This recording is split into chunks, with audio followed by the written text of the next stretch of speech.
जी, बिल्कुल। अगर हम निफ्टी से शुरुआत करें तो नहीं, मैं बिल्कुल ऐसे सरप्राइज़ नहीं थी जब निफ्टी ने 17,500 के मार्क को रिक्लेम किया। अगर हम बात करें जो लोग ऑलरेडी लॉन्ग है मार्केट पर, वो अपने स्टॉप लॉस को ट्रेल करें स्ट्रिक्टली। ये अप्रोच रहेगी उनके लिए जो बेस्ट अप्रोच रहेगी। प्लस अगर हम बात करें उन लोगों की जिन्होंने रैली मिस आउट कर दी है, उनके लिए लेवल्स रहेंगे 17,250, 17,265 के, जहां पर वो लॉन्ग जा सकते हैं।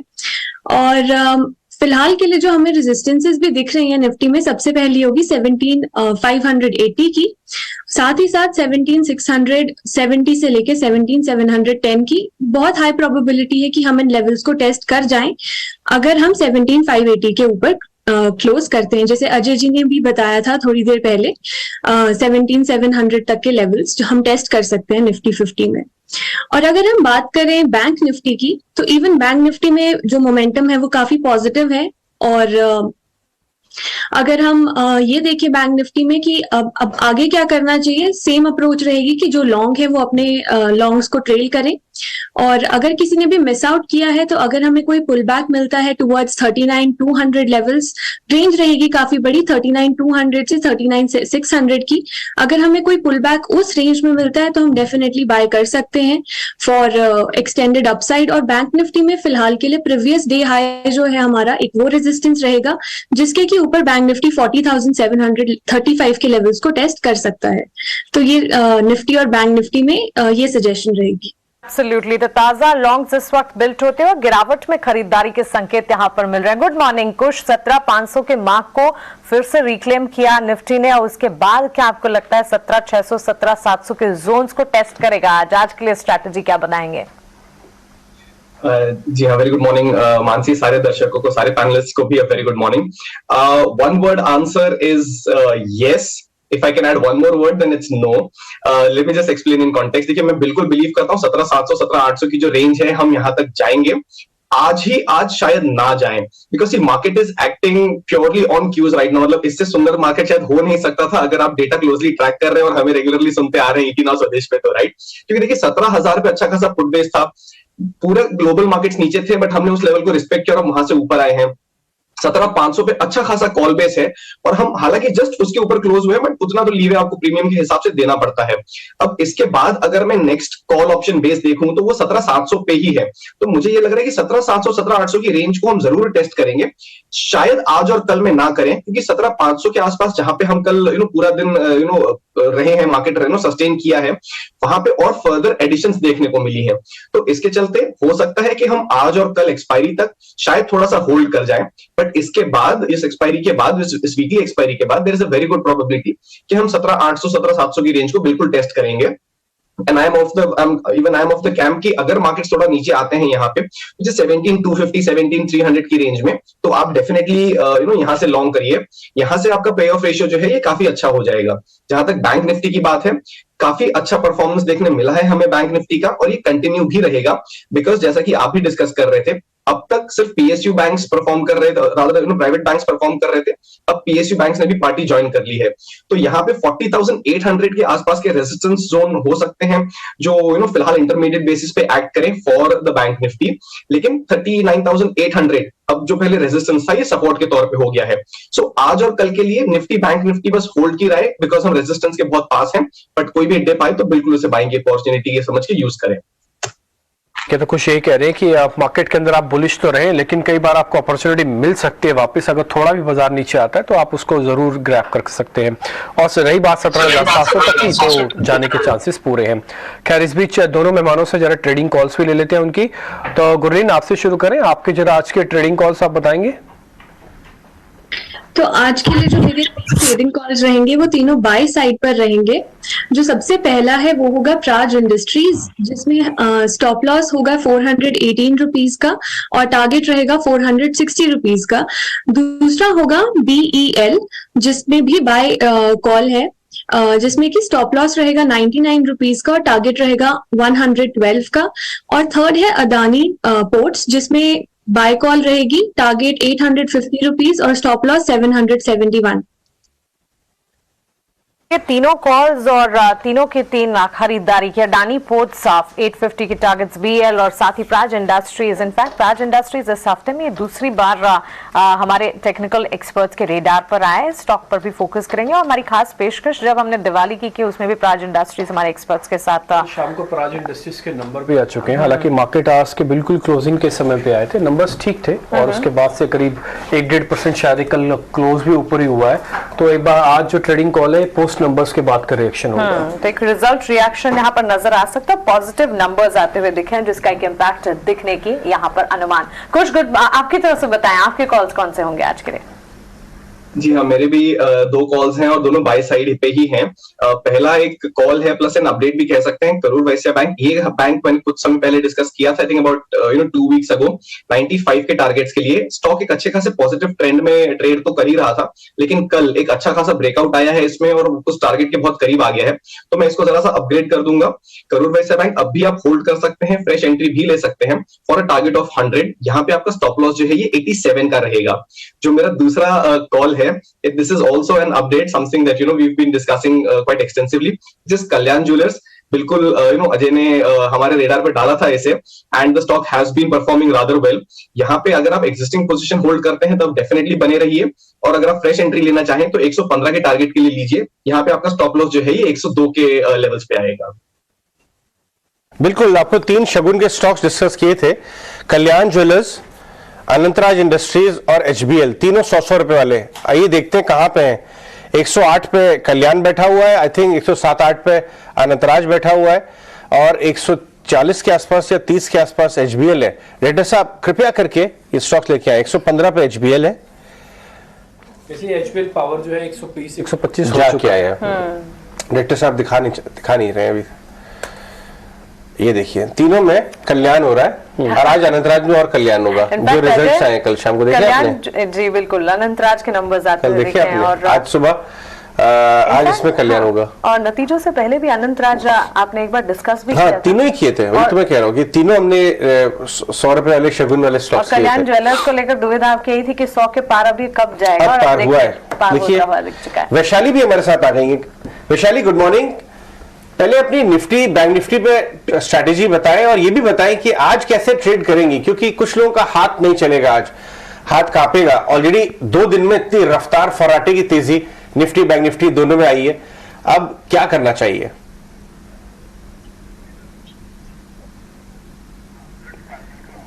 वैशाली अपना माइक अनम्यूट करें। Am I audible now? हाँ जी, बिल्कुल बिल्कुल सुनाई दे रही है। Okay. So good morning everyone. जैसे कि लास्ट वीक जब हमने बात करी 17,000 का बेस होके हमने 17,500 देख चुके हैं हम। So थोड़ा आज का कंसोलिडेशन हो सकता है। बाइंग के लिए अभी भी व्यू पॉजिटिव ही रहेगा, बट आई थिंक थोड़ा कंसोलिडेशन आने के बाद सो मे बी टुवर्ड्स 17,400 एक अच्छी बाइंग स्ट्रेटेजी हो सकती है, बिकॉज आगे के टारगेट 17,700 प्रोजेक्टेड है। और उसी अनुसार इवन बैंक निफ्टी कल हमने देखा 40,500 पे थोड़ा सा रेजिस्टेंस आया था, तो हम थोड़ा वेट करेंगे maybe towards 39,800 to 40,000 levels for a target of 4150 500। और ट्रेडिंग आइडियाज कौन सी होंगी आपकी?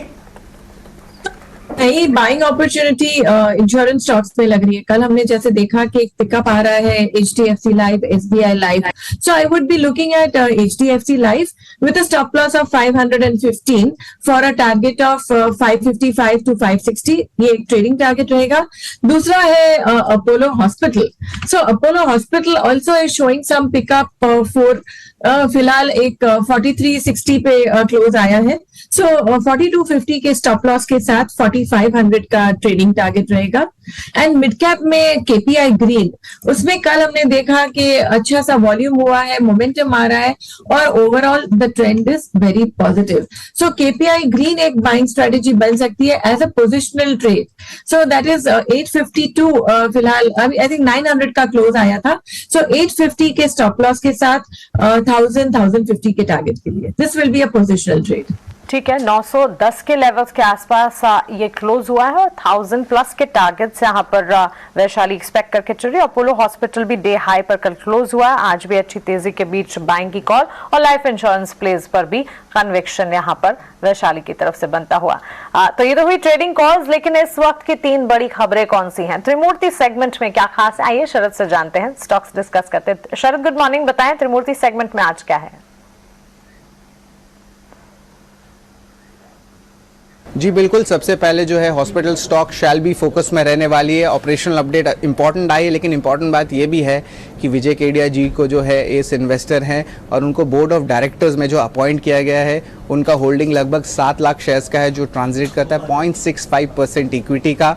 और कंपनी की गाइडेंस भी अच्छी आई है, जहाँ पे वो 4 नए ऑर्थोपेडिक सेंटर्स जो हैं खोलने वाले हैं चौथे तिमाही में।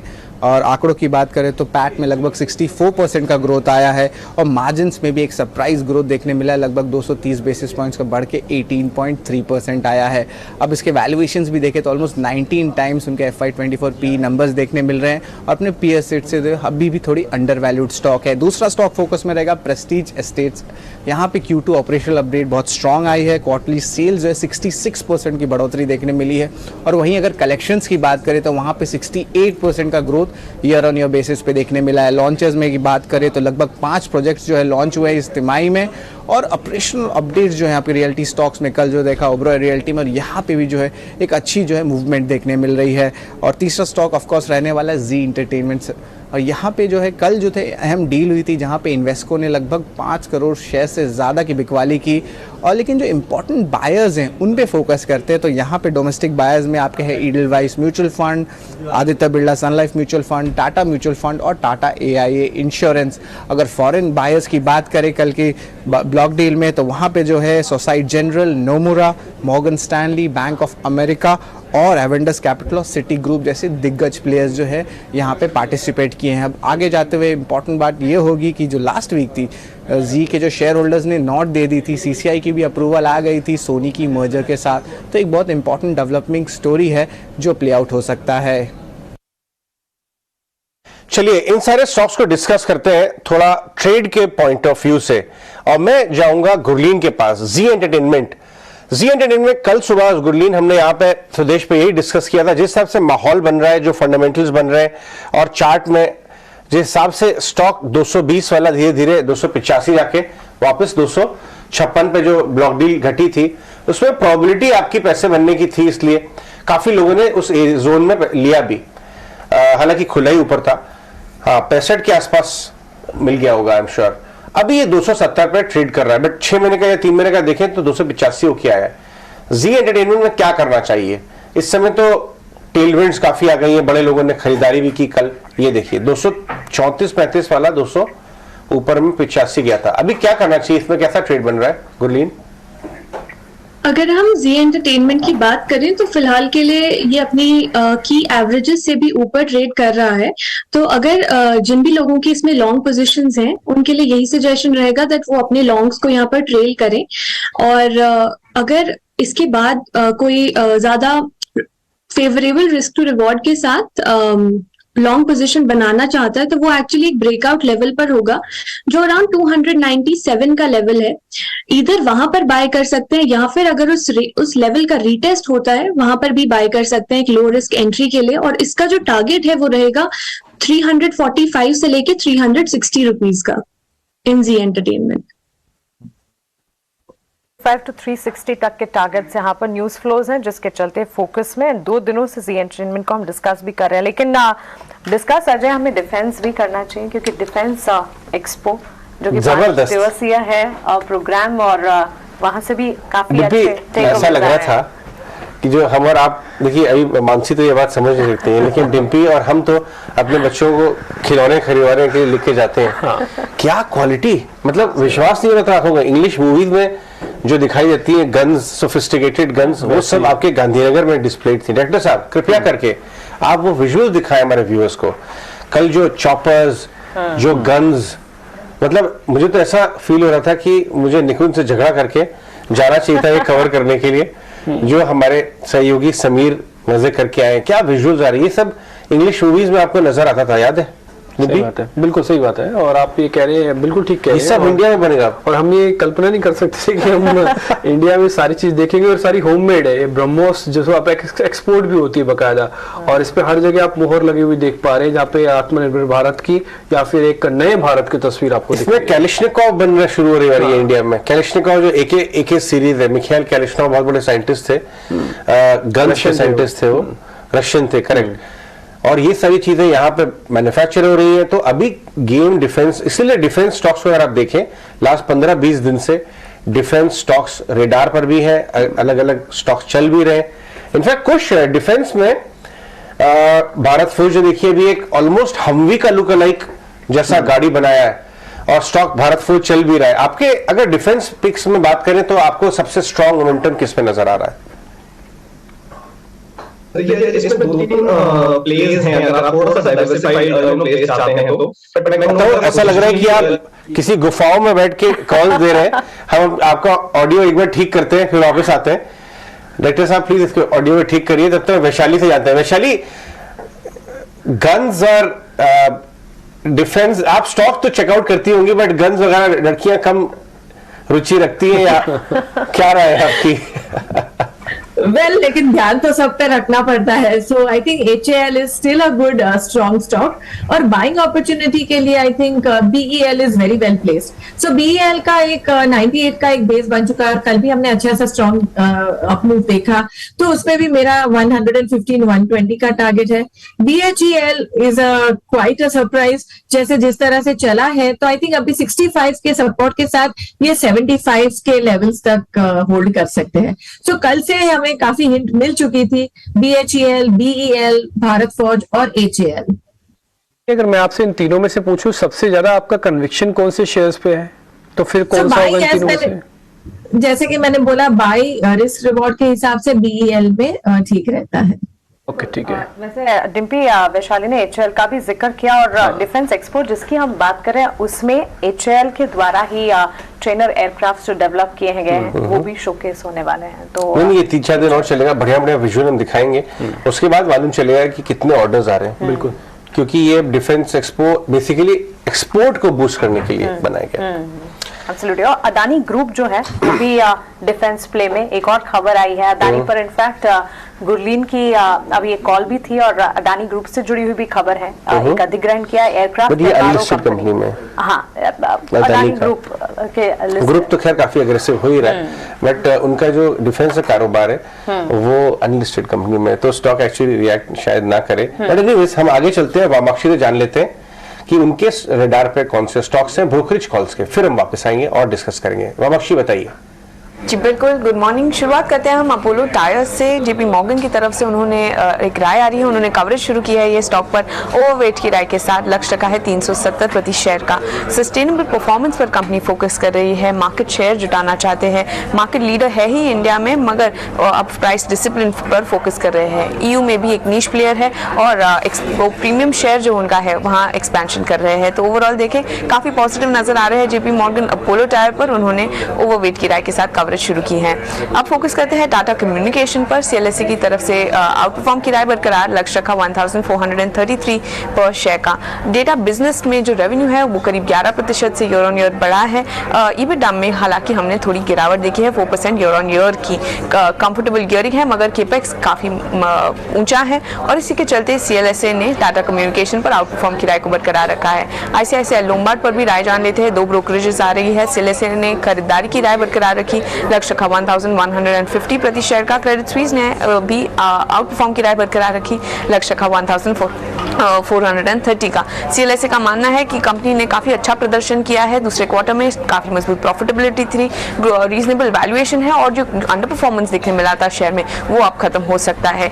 इसके अलावा क्रेडिट स्विस का मानना है कि ग्रोथ में सुधार के चलते री रेटिंग संभव है। Retail health insurance, retail health franchise में उन्हें काफी अच्छा स्केल अप भी नजर आ रहा है। तो ओवरऑल देखिए ICICI लोम्बार्ड पर ब्रोकरेजेस काफी पॉजिटिव नजर आ रही है। LTTS पर बैंक ऑफ अमेरिका की राय जान लेते हैं। उन्होंने अंडर परफॉर्म की राय बरकरार रखी, लक्ष्य का 3130 प्रति शेयर का। काफ़ी मजबूत ऑफरिंग्स है, मगर डिमांड रिलेटेड काफ़ी रिस्क नज़र आ रहे हैं। उन्होंने हाईटेक के लिए काफ़ी वीक क्वार्टर रिपोर्ट किया है, जिसके चलते LTTS पर बैंक ऑफ अमेरिका ने अंडर परफॉर्म की राय बरकरार रखी है। और आखिर में हम फोकस करेंगे LIC हाउसिंग पर। CLSA की तरफ से खरीदारी की राय बरकरार। इनफैक्ट उन्होंने लक्ष्य बढ़ाया है ये स्टॉक पर 515 पर शेयर का कर दिया है, और अगले कुछ क्वार्टर्स में स्प्रेड में सुधार की उम्मीद है। लायबिलिटीज भी रीप्राइस हो रहे हैं ग्रेजुअली, और EPS अनुमान को भी करीब 5 से 7% तक बढ़ाया है। तो ओवरऑल देखें CLSA काफी बुलिश नजर आ रहे हैं LIC हाउसिंग पर। उन्होंने खरीदारी की राय दी है ये स्टॉक पर। ओके, हाउसिंग स्टॉक से बात करेंगे हम। कैनफिन हाउसिंग, LIC हाउसिंग, दोनों पे हम राय लेंगे कुछ की। लेकिन पार्थिव शाह आ गए अहमदाबाद से। पार्थिव, सुना है कि अहमदाबाद में एक भी होटल का कमरा मिल नहीं रहा है, और बॉम्बे अहमदाबाद 25,000 रिटर्न हो गया है। हमारे सहयोगी को बड़ी दिक्कत हो रही थी समीर को होटल बुक कराने में। और ये आपका डिफेंस एक्सपो तो बहुत बड़ा हिट है, आप होके आए कि नहीं? Good morning Ajay. अजय, थोड़ा डिसअपॉइंटमेंट है क्योंकि आप यहाँ पे नहीं है, बिकॉज निकुंज ने बोला था कि अजय को जाना चाहिए, लेकिन हम आ नहीं पाए, कुछ और कामों में इतने ज्यादा मसरूफ हो गए। लेकिन अगली बार पक्का। नहीं Ajay, I give you an experience. Just basically on Monday हमारी एक रिटर्न फ्लाइट थी बॉम्बे से, और unbelievable at the Ahmedabad airport आप देखेंगे number of defence personnels, number of Innova taxis, number of delegates. I think एक चीज दाद देनी पड़ी गवर्नमेंट की कि इनका जो प्लानिंग रहता है, इतनी बड़ी लेवल का इवेंट जो ऑर्गेनाइज करते हैं, इतने फॉरेन डेलीगेट्स होते हैं, आई थिंक सीमलेस प्लानिंग रहता है। कभी कभी ऐसा लगता है कोई प्राइवेट कंपनी की भी इवेंट को टक्कर मारते, इस तरह का प्लानिंग रहता है। और मेरे काफी रिलेटिव्स है, कुछ पूना बेस्ड है, जो बेसिकली डिफेंस का थोड़ा फोर्जिंग का काम करते हैं, वो लोग भी आए हुए। तो अनफॉर्चुनेटली पहले 2 दिन तो हमारे लिए इनवाइट नहीं होता है, it's only for the company stall holders. कल से मेरे ख्याल से it's open to public, so definitely I am looking forward to go. लेकिन जो इनिशियल फीडबैक मिला है कि इस बार आई थिंक कुछ अलग ही बात है। Lot of these foreign companies ऐसी बात कर रहे हैं, दे आर वेरी ओपन, जो पहले नहीं था, कि we are very much happy and willing to partner with local companies, and we believe in making in India, and we believe in Aatmanirbhar Bharat. सो हमें कोई प्रॉब्लम नहीं है हमारी टेक्नोलॉजी शेयर करने के लिए, इंडिया को एक मैन्युफैक्चरिंग बेस बनाने के लिए, जो पहले नहीं था। पहले वो बोलते थे कि हम लोग हमारी कंट्री में बनाएंगे या जहां पे बनाना है बनेंगे, और आपको पूरा माल दे देंगे, आप इंपोर्ट करो। तो I think this government has made huge efforts to change the attitude of even foreign companies. और इंडिया में भी काफी इंडिजिनियस टेक्नोलॉजीज हुई है, जैसे कि ब्रह्मोस मिसाइल है। बात हो रही है कि आने वाले 5 साल में that will be a $5 billion export weapon. तो I think Ajay, traction is amazing, and this is one of the best opportunities to scuttlebutt जो डिफेंस सेक्टर की हम बात करें, जो बज है। I think definitely government is reserve focused on this sector. Absolutely. तो चलिए, डिफेंस प्लेस पर इस वक्त नजर है। और अजय, जितना आपका मन था अहमदाबाद जाने का, उतना ही अहमदाबाद का भी मन था आपको बुलाने का। आपको पता है ना, अहमदाबाद हमारा फेवरेट शहर है। गुजरात जाने का कोई मौका हम छोड़ते नहीं है, आपको पता है ये बात। और इस वक्त माहौल भी अच्छा होगा, बहुत ही शानदार। लेकिन चलिए आगे बढ़ते हैं और कुछ और स्टॉक्स डिस्कस करते हैं। वैशाली, टेलीकॉम प्लेस पर आपकी राय हम जानना चाहेंगे, क्योंकि अगस्त में रिलायंस जियो ने करीब 25 लाख और भारती एयरटेल ने करीब 14 लाख नए ग्राहक जुड़े हैं। ताजा डेटा ये आंकड़े आते हुए दिखे हैं। टेलीकॉम सेक्टर इन दिनों फोकस में जरूर रहा है, लेकिन ये जो लेटेस्ट डेटा आ रहे हैं, न्यूज फ्लो है टेक्निकली और साथ ही फंडामेंटल लेवल्स पर भी इसे डिस्कस करना काफी जरूरी हो जाता है। टेलीकॉम प्लेस पर आपकी राय क्या होगी? देखिए, रिलायंस नाउ काफी रिस्क रिवॉर्ड रेशियो ठीक है। भारती का ट्रेंड ऑलरेडी एकदम एक अच्छे से बना है। रिलायंस 22,500 का बेस पकड़ के चलिए, और मैं फिलहाल 2700 का टारगेट मानूंगी, चलूंगी। लेकिन भारती में मुझे काफी टेक्निकली सही लग रहा है, बिकॉज भारती जैसे देखा जाए ऑलरेडी एक 820 लेवल्स पे आके फिर वापस कंसोलिडेट कर रहा है। So this would be again once again a good buying opportunity around 740-750 levels के आसपास, and maybe 820 को क्रॉस जब करे तो we can see higher trajectory coming to 900 and so on. इस बीच वैसे वैशाली, भारती एयरटेल, रिलायंस हम डिस्कस कर रहे हैं, लेकिन वोडाफोन पर भी फंड रेजिंग को लेकर खबरें इस वक्त तूल पकड़ती दिख रही है। मैं ये बता दूं कि निम्पी से हम अक्सर बात करते रहते हैं कि ये कैविएट रहना जरूरी है कि वोडाफोन बहुत ट्रेडर फेवरेट है। तो 7 का 9, वापस 5.5, 6.5, फिर 9, 5.5, 6.5। लेकिन लोग इतना ज्यादा दीवाने स्टॉक को ट्रेड करने के लिए कि ये वो लॉटरी का टिकट है, एक दिन करण अर्जुन घर आएंगे और ये 100 रुपए हो जाएगा। बट अभी खबर ये है कि इसमें एक बोर्ड मीट है फंड रेज करने की। जब जब फंड रेज की खबर आती है एक्साइटेड हो जाता है स्टॉक, तो इसलिए टेबल पे रखना जरूरी है कि चार्ट्स कैसे लग रहे हैं। वैशाली, इस पे भी एक बार चार्ट चेक तो बता ही दें। जैसे बताए एकदम सही बोले, बिकॉज एवरीवन सब पूछते हैं वोडाफोन, लेकिन प्राइस में तो दिखे सही। सो आई थिंक 7.5 रुपए का एक स्टॉप लॉस लेके जो एग्रेसिव ट्रेडर्स है वो लेना चाहते हैं, 7.5 रुपए के स्टॉप लॉस के साथ ये खरीद सकते हैं। एंड मे बी अगर इसमें मोमेंटम वॉल्यूम पिकअप हुआ तो फिलहाल मुझे 9 रुपए तक ये जाने की संभावना है। एक बार 950 के ऊपर सस्टेन करे तो 10 तक एक टारगेट आता है।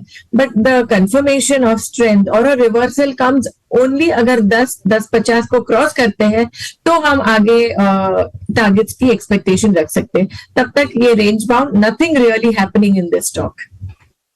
और ये बहुत रेयर ऐसा होता है कि कोई 10 रुपए से नीचे का शेयर है वो F&O में भी हो। 17,000 का इसका लॉट है, यानी कि अगर एक चलेगा तो 17,000 रुपए आपको सीधा सीधा मिल जाएंगे। तो बहुत रेयर होता है कि आप 10 रुपए से नीचे का शेयर अभी भी F&O के अंदर ट्रेड। क्यों है ये? इसको ये सिर्फ मतलब लोगों को एंटरटेन करने के लिए बताया ना, लॉटरी का टिकट वैसा ही है। गुरलीन, 8 रुपए में 17,000 रुपए का ट्रेड ले लो आप। बिल्कुल। गुरलीन, मैं आपसे 2 स्टॉक्स डिस्कस करना चाहूंगा हाउसिंग फाइनेंस के। कैन फिन होम्स, कल रिजल्ट आया और कल लास्ट आवर ट्रेड में जबरदस्त चला है, 520-25 के आसपास क्लोजिंग, और नीचे में ऑलमोस्ट 465 गया था। और LIC हाउसिंग फाइनेंस भी। तो अगर हम कैन फिन होम्स की बात करें तो हम यहाँ देख सकते हैं कि जो 28 सितंबर को लो रजिस्टर किया था 452 रुपीज का, वो अभी भी होल्ड करते हुए यहाँ पे हायर लो फॉर्मेशन में ये स्टॉक ऊपर जा रहा है और ये 540 से लेके 565 के लेवल्स को टेस्ट कर सकता है कैन फिन होम्स। एंड अगर हम दूसरा जो स्टॉक है रेडार पर वो है LIC हाउसिंग फाइनेंस। अगर हम उसमें भी बात करें तो अभी फिलहाल के लिए ये स्टॉक जो है कंसोलिडेशन पैटर्न में है, अपनी कॉन्ट्रैक्टिंग ट्रेंड लाइंस के बीच में कंसोलिडेट कर रहा है। तो इसमें ब्रेकआउट पर एक बेट ली जा सकती है 385 के स्टॉप लॉस के साथ।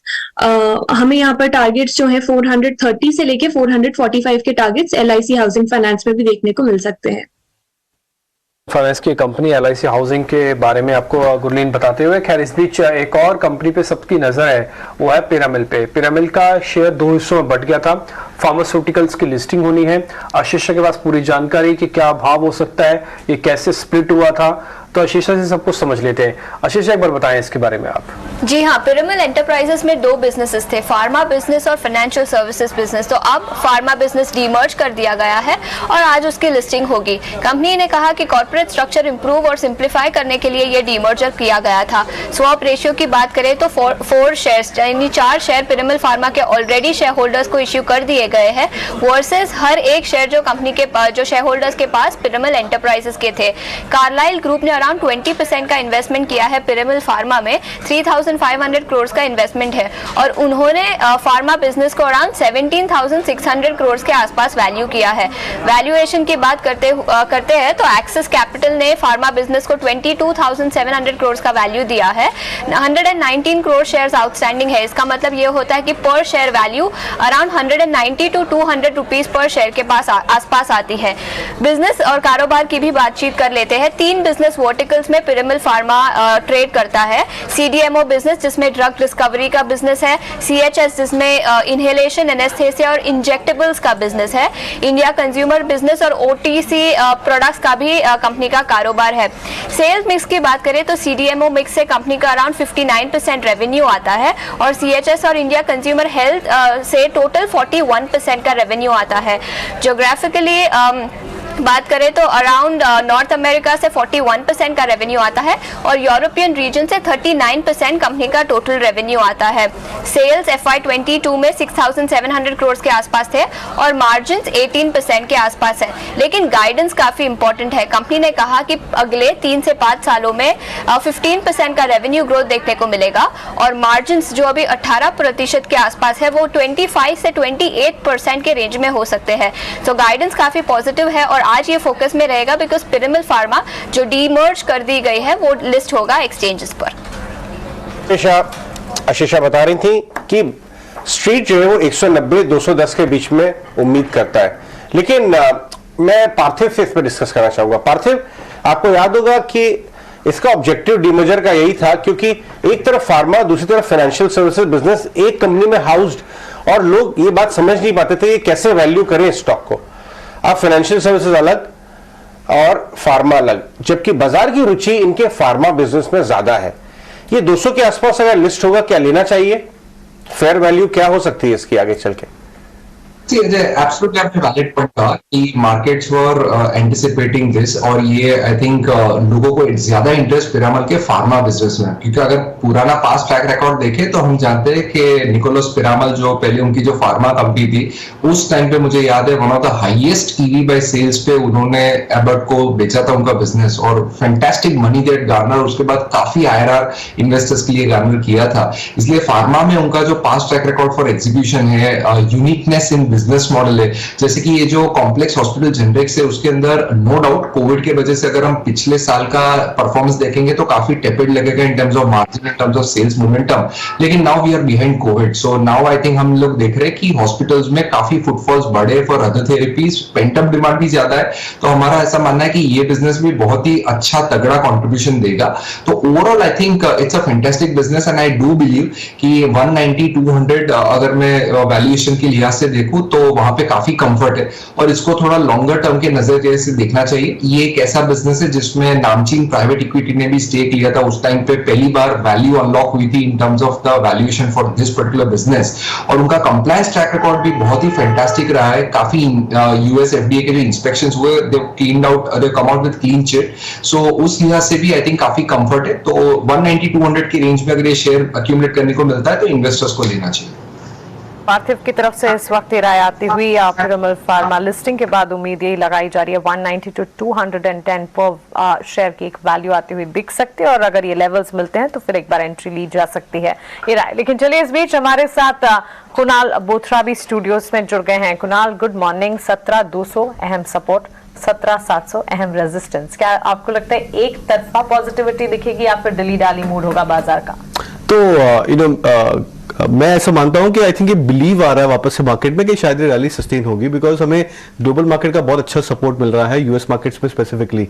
तो जब हम उस फुटिंग में है जहां पे पिच काफी अच्छी है, कंडीशंस काफी स्ट्रांग है, तो हम चाहते हैं कि जो हमारे अच्छे मार्केट्स है वो ज्यादा अच्छा परफॉर्म करे, बहुत अच्छा स्कोर करे। तो मेरा भी यही मानना है कि given the kind of setup globally, domestically, मेरा ऐसा मानना है कि हम 17,700 के लेवल्स को क्रॉस कर देंगे इस बार, और पॉसिबल है कि शायद एक डैश हो सकता है वापस से 18 के लेवल्स के लिए इंडेक्स में, प्रोवाइडेड ये जो ग्लोबल मार्केट्स की सिचुएशंस है ये स्टेबल रहे आने वाले कुछ एक दिनों के लिए। मार्केट ब्रेथ बहुत अच्छा इंप्रूव हो गया है, बैंक निफ्टी में बहुत अच्छी कमबैक आई है। जो अंडर परफॉर्मिंग सेक्टर्स थे जैसे कि आईटी और फार्मा, वो भी परफॉर्म करना चालू कर गए, या फिर वो एटलीस्ट गिर नहीं रहे हैं मार्केट्स की रैली में। तो ये मार्केट परफॉर्मर जब या मार्केट आउट परफॉर्मर बन जाते हैं जैसे अंडर परफॉर्मिंग सेक्टर्स, तब हम कहते हैं कि मार्केट का ट्रेंड रिवर्स हो चुका है। तो ये एक स्ट्रॉन्ग इंडिकेशन है, और ये बेसिस पे मुझे ऐसा लग रहा है कि ट्रेंड पिकअप हो सकता है इंडेक्स में। Okay, one side trend pickup होने की एक्सपेक्टेशंस यहाँ पर। कुणाल, आईटी में एचसीएल टेक्नोलॉजीज पर आपने राय दी थी, अच्छा चल भी रहा है, और निफ्टी आईटी इंडेक्स भी करीब 300 पॉइंट्स चल गया। आज के लिए ट्रेडिंग पिक्स क्या होंगी? तो आज मैं 2 ट्रेडिंग पिक सजेस्ट करूंगा। पहला फार्मा स्टॉक में रहेगा, वो mid cap pharma stocks, granules. मेरे अनुमान से बहुत ही बढ़िया चार्ट बन रहा है ग्रैन्यूल्स का, 355-56 के आसपास स्टॉक ट्रेड कर रहा है। वेरी स्ट्रॉन्ग पोटेंशियल है कि स्टॉक अपने multi week, multi month high के रेजिस्टेंस को भी क्रॉस कर दे। मैं बाय के लिए सजेस्ट करूंगा 370 का टारगेट रख सकते हैं, स्टॉप लॉस 347। और सेकंड स्टॉक रहेगा एसबीआई पे, जिसमें पहले भी बुलिश था। पीएसयू बैंकिंग स्टॉक्स में बहुत नजदीक है अपने ऑल टाइम हाई लेवल्स को क्रॉस करने के लिए, तो 580 का एक इमीडिएट टारगेट रख सकते हैं, stop loss 547। Okay Kunal, thanks for that. तो ये 2 कॉल्स इस वक्त, ग्रैन्यूल्स इंडिया पर खरीदारी की राय और एसबीआई 580 तक के टारगेट्स यहाँ पर देखे जा सकते हैं। आज के लिए दोनों खरीदारी की राय कुणाल की तरफ से आती हुई। कुछ और स्टॉक्स जहां पर अच्छे नतीजे हैं, नतीजों के दम पर आज एक्शन दिख सकता है। कुछ एलएनटी टेक्नोलॉजी सर्विसेज अनुमान से बेहतर नंबर्स आते हुए दिखे। टेक्नोलॉजी आईटी पैक्ट अप, जैसे हमने देखा कल निफ्टी आईटी इंडेक्स ने अच्छी मजबूती दिखाई, सपोर्ट्स बिल्ड होते हुए दिख भी रहे हैं, और रिजल्ट्स भी एक के बाद एक अच्छे मजबूत आते हुए। रेवेन्यू के फ्रंट पर भी पॉजिटिविटी थी, रिजल्ट स्पेसिफिक एक्शन तो दिख सकता है। टेक्निकली चार्ट्स कैसे नजर आ रहे हैं? जो सारे फंडामेंटल फैक्टर्स आपने सजेस्ट किए, इसके अलावा टेक्निकल पैरामीटर्स जो हैं ये भी पॉजिटिव हैं। स्टॉक एक अच्छे खासे अप ट्रेंड में चल रहा है, और पिछले कुछ सेशन से इसने अपने जो क्रूशियल मूविंग एवरेजेस हैं उनके ऊपर सस्टेन भी किया है। वॉल्यूम एक्शन में भी हल्का सा पिकअप देखने मिला है। मैं कहूंगा यहाँ से अगर आप एग्जिस्टिंग पोजीशन होल्ड करते हैं तब तो इसे बिल्कुल सेल करने की जल्दबाजी ना करें। एग्जिस्टिंग पोजीशन वाले यहाँ पे 36, 25 के जो जोन्स हैं जहां पे इसका 20 डे मूविंग एवरेज पड़ रहा है उसको आप as a trailing stop loss लेके होल्ड कर सकते हैं। नई पोजीशन अगर आप लेना चाहें तब भी आपके लिए यही स्टॉप लॉस रहेगा। यहाँ जो आपके लिए पहला टारगेट है वो है 3720 का, जहां गैप क्रिएट हुई है, उसके बाद 3800। तो ये लेवल्स हैं जिसके लिए आप इस स्टॉक में फ्रेश एंट्री भी ले सकते हैं। एक शेयर है शेल्बी, उसके भी नंबर्स और साथ में विजय केडिया के भी बोर्ड में अंदर आने की खबर है और नंबर्स काफी इंटरेस्टिंग है इसके। शेल्बी एक बार गुरलीन आप चेक करेंगे, ये शेयर आज ट्रेड लेना चाहिए खुलते ही सुबह? हम शेल्बी की बात करें यहाँ पर तो अभी स्टॉक काफी एक्सटेंडेड है और यहाँ पर यही सजेस्ट मैं करूंगी कि अगर हमें थोड़ा रिटेस्ट मिलता है 140 के लेवल्स का तो इसमें रिस्क टू रिवॉर्ड जो है वो ज्यादा फेवरेबल रहेगा। विद स्टॉप लॉस ऑफ 130 इसमें 140 के आसपास एंट्री ली जा सकती है for again reclaiming the highs of 150 levels. हाँ, हालांकि शेल्बी एक काफी अंडर परफॉर्मिंग स्टॉक है, अब इसके अंदर वैल्यू नजर आ रही है बाजार की। मैं एक बार अपने पार्थिव से डिस्कस करूंगा क्योंकि उनके घर की कंपनी है ये, मतलब उनके शहर की कंपनी है, इस पर हम बात करेंगे। लेकिन इससे पहले हमें कुछ और स्पेशल चीजें सुनवा दें। इतनी सीरियस बातें तो बहुत हो गई शो पे, दिवाली का माहौल है, हमने बहुत सारी स्पेशल दिवाली प्रोग्रामिंग अपने व्यूअर्स के लिए लगा रखी है। एक झलक एक खास शो की।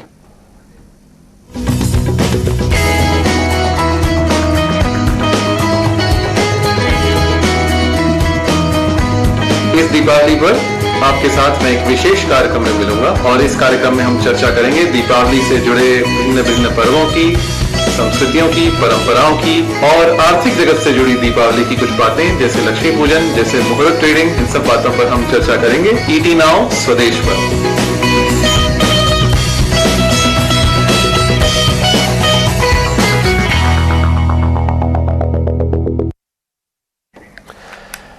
पार्थिव हमारे साथ है। पार्थिव, शेल्बी पे राय क्या, इसके दिन बदल रहे हैं वाकई में? इनकी अब सेहत तंदुरुस्त हो जाएगी क्या स्टॉक की? आप बताएं। फ्रॉम दी आईपीओ डेज तो वैल्यू डिस्ट्रॉय रहा है, नो डाउट। शेल्बी एक बड़ा नाम है इन टर्म्स ऑफ नी और जॉइंट रिप्लेसमेंट और वहां से उनका करीबन 55-56% रेवेन्यू आता है। बड़ी डिपेंडेंसी है वहां पे अजय, और no doubt Ahmedabad has become a big hub for orthopaedics और मोस्ट इंपॉर्टेंटली जॉइंट रिप्लेसमेंट्स। काफी और भी बड़े प्राइवेट रिलेटेड हॉस्पिटल्स और बड़े डॉक्टर्स उभर के आए हैं। Now people are also preferring them. तो शेल्बी ने ऐसा डिवर्सिफाई बिजनेस मॉडल का भी I think business model announce किया है, क्रिटिकल मेडिसिन और बहुत सारे अलग अलग डिविजन्स।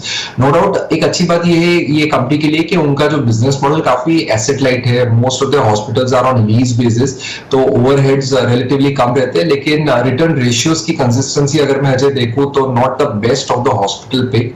हॉस्पिटल सेक्टर में हमें यहाँ से HCG काफी बेटर लग रहा है, वहां पे भी काफी चेंजेस हो रहे हैं इंटरनली। नो डाउट फोर्टिस में जो डील डिफर हुई है ओपन ऑफर की, लेकिन अगर मैं देखूं जो काम वहां पे भी हो रहा है I think it is interesting.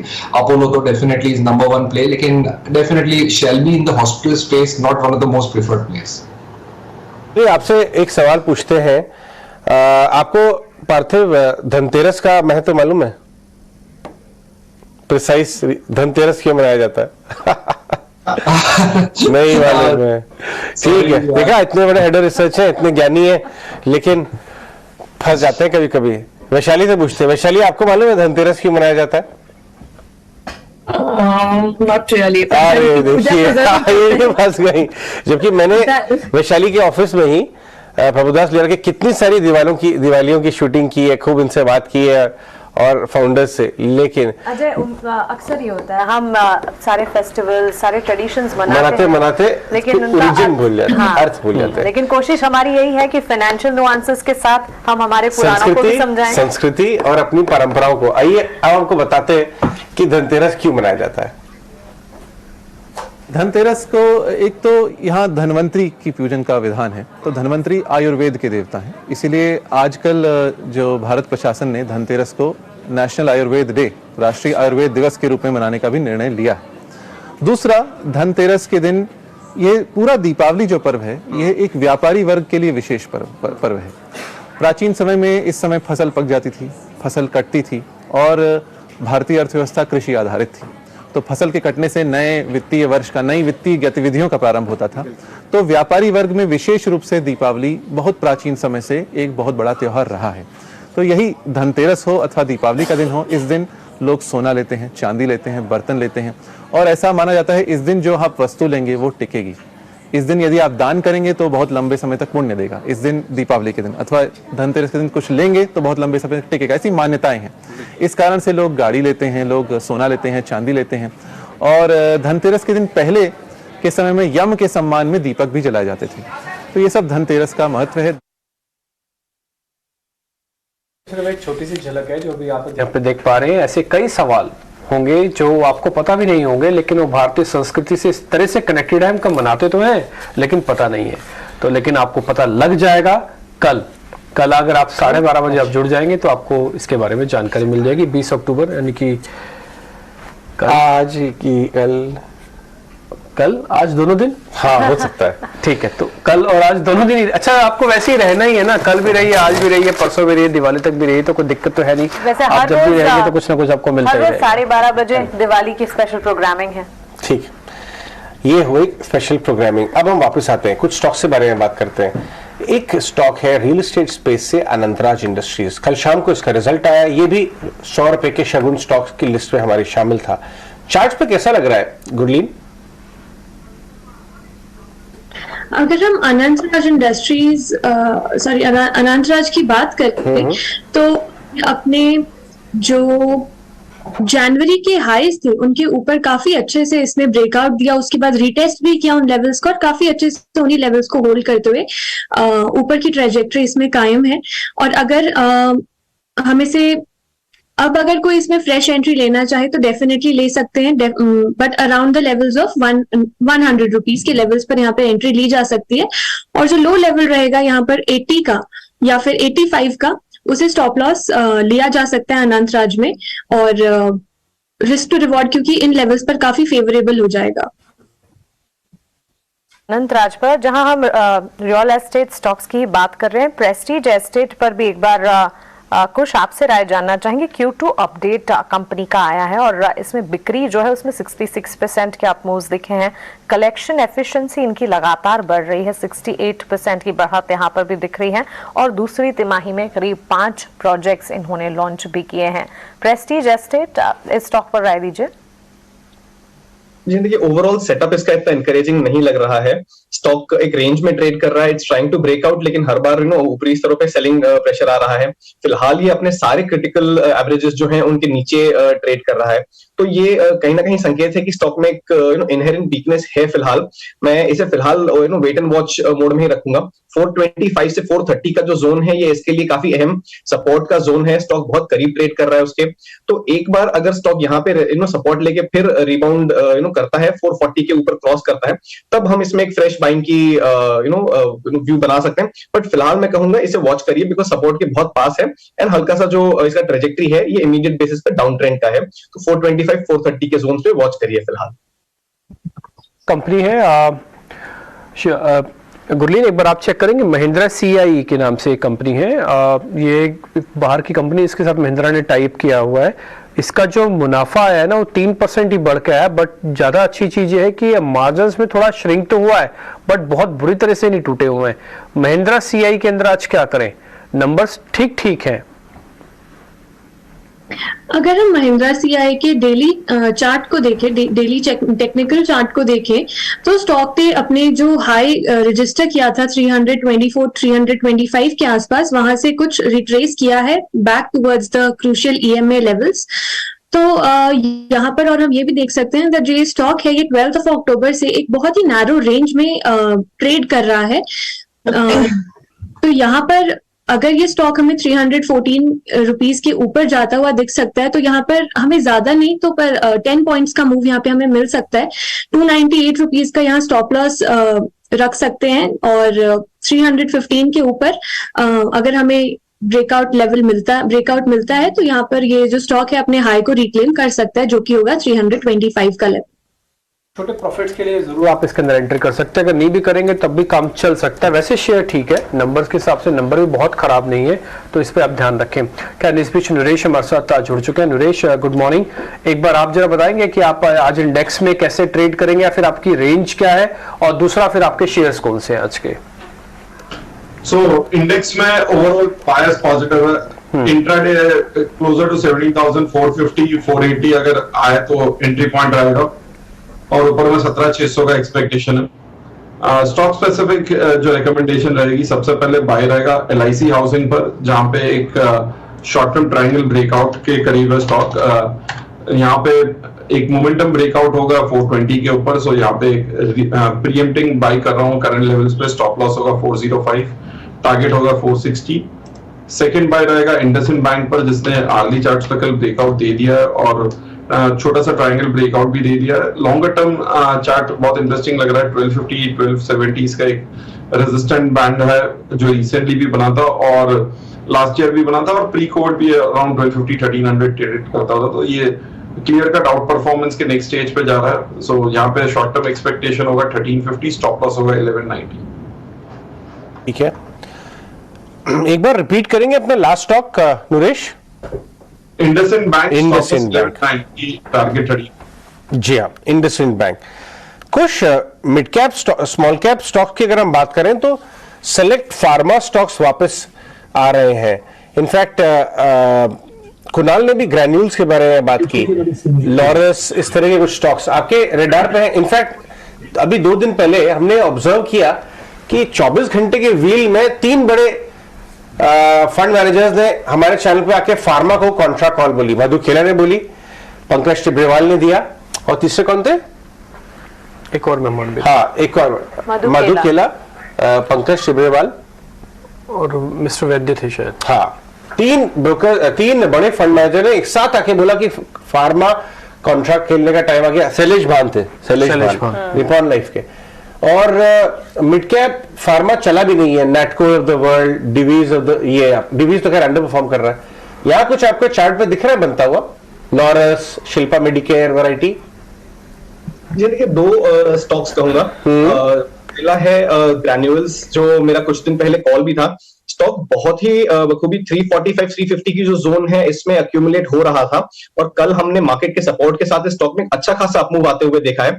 मुझे लग रहा है इस स्टॉक में अच्छी खासी तेजी यहां से भी बन सकती है। ऑलरेडी स्टॉक में रनअप आ चुका था, बट 345 350 के बीच में जो अक्यूमुलेशन हुआ है, दैट इज सजेस्टिंग कि एक अच्छा बेस यहां भी बना है, और अब यहां से स्टॉक चलने के लिए तैयार है। यहाँ पे अगर आप बाय करते हैं तो पहला टारगेट 380 और दूसरा टारगेट मैं कहूंगा 400 के आसपास का बन के आएगा।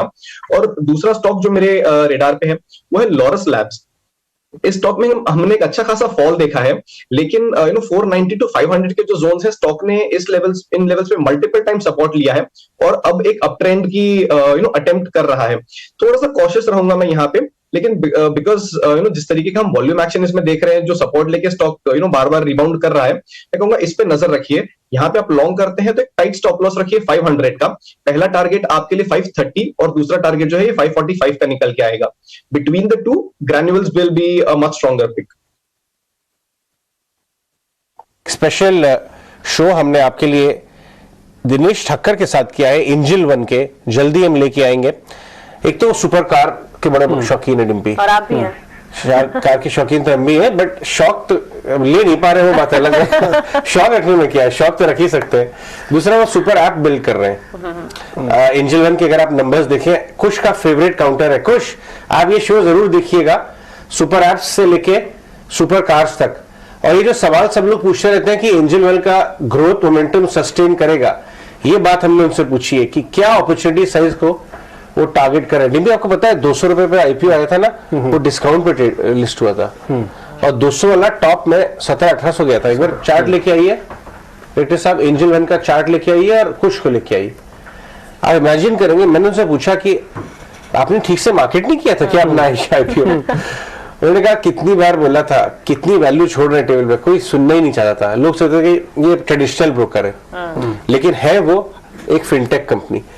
200 वाला शायद 18-19 गया था। आपके पास चार्ट बिल्कुल मैंने लगा दी है, अगर आप मेरी स्क्रीन से दिखा पाए तो ये शेयर 280 रुपए से लिस्ट हुआ था और इसका जो हाई बना है वो रिसेंटली 2000 रुपए का बना हुआ। उसके बाद 1100 मिला, फिर 1100 में मिला, फिर ये आया था और ये जो रिसेंटली इसका लो बना वो 1160 का था। आप बिल्कुल ठीक कह रहे हैं। ओके, फेस्टिव फंडा की तैयारी, बिल्कुल फेस्टिव फंडा की तैयारी। हमारे एक्सपर्ट भी फेस्टिव फंडा के हमारे साथ जुड़ गए हैं, संजय अग्रवाल। उनसे बात करते हैं, उनसे समझते हैं कि आज के लिए फेस्टिवल फंडा में उनकी टॉप पिक्स क्या है। सनी गुड मॉर्निंग, स्वागत है आपका 18 आवर्स स्वदेश। बताएं, फेस्टिवल सीजन तो चल रहा है, फंडा पिक्स क्या होंगे आपके? गुड मॉर्निंग सभी पैनलिस्ट को, ढेर सारी शुभकामनाएं दिवाली की। तो हमारा बेसिकली हमने रिसेंटली दिवाली पिक की रिपोर्ट रिलीज की थी और उसमें से मैं 2 स्टॉक अभी आपके दर्शकों को बताना चाहूंगा। पहला स्टॉक है Moldtek packaging company. Moldtek packaging एक रिजिड पैकेजिंग कंपनी है। It's indirect play on consumption story of India. तो कंपनी अपने जो पैकेजिंग के प्रोडक्ट्स है वो सेल करती हैं टू द वेरियस सेगमेंट, जैसे लुब्रिकेंट्स हो गया, फूड हो गया, एफएमसीजी हो गया। तो इनके जो कस्टमर है, इनके काफी मार्की कस्टमर है, जैसे Asian paint, HUL, Nestle, Amul, Arun ice cream. तो जितनी भी टॉप की लीडिंग एफएमसीजी कंपनीज है ये इनके कस्टमर है। तो इसमें जो आगे का ग्रोथ ड्राइवर है वो है बेसिकली कैपेसिटी एक्सपेंशन। तो FY22 में कंपनी की जो कैपेसिटी थी वो 45,000 टन थी और कंपनी ने 250 करोड़ का केपेक्स प्लान लॉन्च किया है, जिसके चलते ये जो कैपेसिटी है FY23 में बढ़ करके 53,000 टन हो जाएगी और FY25 के फर्स्ट हाफ में ये बढ़ के हो जाएगी करीब 70,000 टन। तो इसके चलते हुए जो कंपनी की जो वॉल्यूम ग्रोथ है और प्रॉफिट ग्रोथ है ये काफी अच्छी रहेगी। हमारा ये अनुमान है कि कंपनी का प्रॉफिट जो FY22 में तकरीबन 60 करोड़ था वो बढ़ करके दुगना हो जाएगा 120 करोड़ की ओर। और कंपनी करंटली 24 के प्राइस टू अर्निंग मल्टीपल पे चल रही है। तो हमें लगता है कि ये looking at a healthy earning growth, company में एक अपसाइड का काफी अच्छा पोटेंशियल है और हमारा प्राइस टारगेट मोल्टेक पैकेजिंग में तकरीबन 1000 रुपए का प्राइस टारगेट है with horizon of 6 to 12 month। And second investment idea which I would like to pitch is from a large cap pack, that is HDFC Bank। तो हालांकि हमने देखा कि HDFC बैंक ने रिसेंटली जो सेकंड क्वार्टर के number दिखाए थे वो काफी अच्छे नंबर्स थे, जिसमें हम लोगों ने देखा कि डिपॉजिट ग्रोथ तकरीबन 23% थी और डिपॉजिट ग्रोथ 19% थी और एडवांसेस 23% थी। कंपनी की एसेट क्वालिटी काफी अच्छी रही थी ये क्वार्टर में, with GNP at 1.23%, NNP at 0.3%। और कंपनी ने एक स्टेटमेंट दी थी कि उनकी जो फ्लोटिंग लोन बुक है उसकी प्राइसिंग काफी तेजी से बढ़ रही है as compare to the pricing of deposit. इसके चलते हुए कंपनी के जो मार्जिन है, जो कोई नेट इंटरेस्ट मार्जिन, ये आगे जाके एक्सपेंड हो गए। On the top of that company ने एक काफी aggressive branch expansion plan launch किया है। इसमें कंपनी 1200 से 1500 ब्रांचेस एवरी ईयर ऐड करेगी, जो कि कंपनी को हेल्प करेगा एक low cost CASA deposit mobilise करने में। On the top of that हमें लगता है कि HDFC बैंक और HDFC लिमिटेड का merger is very nearby and post merger इनकी जो सिनर्जीज निकल के आएगी, इसके चलते हुए एक HDFC bank looking at a very cheap valuation of 2.5 price to book, हमें लगता है कि इसमें एक अच्छा स्टॉक प्राइस अप्रिसिएशन की जगह है। और अगर कोई स्मार्ट इन्वेस्टर है और उसको ये स्टोरी आर्बिट्राज के थ्रू प्ले करना है, तो HDFC बैंक और HDFC लिमिटेड का जो मर्जर रेशियो है उसके चलते हुए 4 से 5% का आर्बिट्राज है। तो if somebody is a smart investor, he can buy HDFC limited instead of HDFC bank to ride on a 3 to 4% arbitrage also. ठीक है, इंटरेस्टिंग, काफी बेहतरीन आपने दोनों शेयर्स दिए सनी, और इसके लिए बहुत शुक्रिया आपका। HDFC पे ध्यान रखा जाए, HDFC बैंक और इनफैक्ट लिमिटेड भी उनकी लिस्ट में ही है, और दूसरा मोल्टेक पे आप ये दोनों शेयर्स के लेवल्स और दोनों पे जो कन्विक्शन थी वो आपको सनी बता रहे थे। बहुत शुक्रिया आपका आज कार्यक्रम में जुड़ने के लिए। खैर आगे बढ़ते हैं, कुछ एक ऐसे शेयर्स जो मार्केट के मोमेंटम वाले शेयर्स हैं, क्या चल सकते हैं, उस पर एक बार चर्चा को शुरू कर रहे हैं। UBL, खुश आप जरा इसके चार्ट देखेंगे, ये शेयर आज का फैंसी शेयर यानी कि आज का बेहतरीन शेयर हो सकता है क्या? जी हाँ, बिल्कुल, बिकॉज स्टॉक में अच्छा खासा मोमेंटम है। स्टॉक अच्छे खासे पॉज के साथ ऊपर चल रहा है और फिलहाल एक अपने जो हाइज है वहां से काफी अच्छा करेक्शन देखा है स्टॉक ने और सपोर्ट्स के पास ट्रेड कर रहा है। यहाँ से आपका पे ऑफ रेशियो भी काफी अच्छा बनता है, तो 1650 के स्टॉप लॉस से यहाँ पे आप बाय कर सकते हैं। टारगेट जो है ये आपके लिए पहला 1720 और दूसरा टारगेट जो है 1750 का निकल के आएगा। शेयर देखेंगे अदानी ग्रीन्स, क्या ये आज और चलेगा? पिछले 2 दिन से चल तो रहा है, बट वो जो इसका अपना फेज है ना चलने का, जो इसका अपना डीएनए है कि 10% एक दिन में चलने की कैपेसिटी रखता है, वो दिखा नहीं रहा है। आपको लगता है कि 1-2 दिन में ऐसा करके दिखा देगा, ये 10% चल जाएगा कि दिन में? Is it for me? Yes, आपके लिए अदानी ग्रीन्स। राइट, अगर हम अदानी ग्रीन्स की बात करें तो ये थोड़ा सा कंडीशनल बेट रहेगा, तो अभी यहाँ पर वेट एंड वॉच का सजेशन रहेगा। अदानी ग्रीन्स में अगर हमें कोई मूव मिलता है 2277 के लेवल्स के ऊपर, तो ये यहाँ पर बाय कर सकते हैं for immediate target of about 2450, but that will be completely conditional अगर उन लेवल्स के ऊपर हमें जाता हुआ मिलता है, बट अभी के लिए यहाँ पर वेट ही करना सबसे बेस्ट अप्रोच रहेगी। ठीक है, गौरव विश्व इस बीच हमारे साथ जुड़ चुके हैं। गौरव, बहुत शुक्रिया आज समय देने के लिए। आप जब अपनी ट्रेडिंग कल से शुरुआत करेंगे, आज आपने कौन से शेयर ढूंढ रखे हैं सर? Good morning. पहला जो है जो कि काफी अच्छी उछाल देखने मिली है, प्रीवियस स्विंग है के ऊपर आया है। वॉल्यूम पार्टिसिपेशन ऐसे मामले में हमेशा अच्छा रहता ही है और एक अच्छा ब्रेकआउट हमको नजदीक देखने मिल रहा है। इचिमोको सेटअप भी काफी अच्छा हो रहा है, तो 2680 के स्टॉप लॉस से बाय कर सकते हैं। 2850 का एक इमीडिएट टारगेट होगा। 2850 के ऊपर क्लोजिंग अगर आती है तो 3000 के तक लेवल्स जो है ये ऊपर हो जाएंगे। तो स्ट्रक्चर से काफी अच्छा हो रहा है, अच्छे कंसोलिडेशन के बाद में स्टॉक बाहर निकल रहा है। दूसरा रिकमेंडेशन जो होगा वो है एफईसी, थोड़ा पोजिशनल बेट होगा यहाँ पे भी अगर आप देखेंगे तो इसमें 3-4 महीने का एक अच्छा कंसोलिडेशन था। अब ब्रेकआउट हमको देखने मिला है। फॉलो थोड़ा सा कल मिसिंग था, बट ओवरऑल ब्रेकआउट्स के ऊपर भी अभी भी ट्रेड कर रहा है। यहाँ पे भी देखिए मेजर मूविंग एवरेज के ऊपर ट्रेड कर रहा है। 330 के लक्ष्य के लिए इसको बाय कर सकते हैं। 280 का इसमें स्टॉप लॉस होगा। तो चलिए 2 कॉल्स गौरव की तरफ से आते हुए इस बीच मार्केट प्री ओपन में अगर आप देखेंगे पॉजिटिव सेंटिमेंट्स इस वक्त नजर आ रहे हैं। 17,500 के पार निफ्टी में इस वक्त करीब 30 अंकों की बढ़त आप देखेंगे। प्री ओपन ट्रेड्स में सेंसेक्स में भी आप देख रहे हैं हरे निशान के साथ, और रुपए की ओपनिंग 82 रुपए और 36 पैसे के मुकाबले 82 रुपए 31 पैसे पर इस वक्त होती हुई दिख रही है। नेस्ले गुरलीन आज कंपनी के नंबर्स आने वाले हैं। एक्सपेक्टेशंस ये हैं कि नतीजे अच्छे रह सकते हैं। एफएमसीजी प्लेज में लगातार फोकस भी है, फेस्टिवल डिमांड के बेनिफिशियरीज भी हैं। नेस्ले पर राय दीजिए। गुरलीन, ये सवाल आपके लिए है। अगर हम यहाँ पर नेस्ले की बात करें तो स्टॉक ने काफी अच्छा 18,000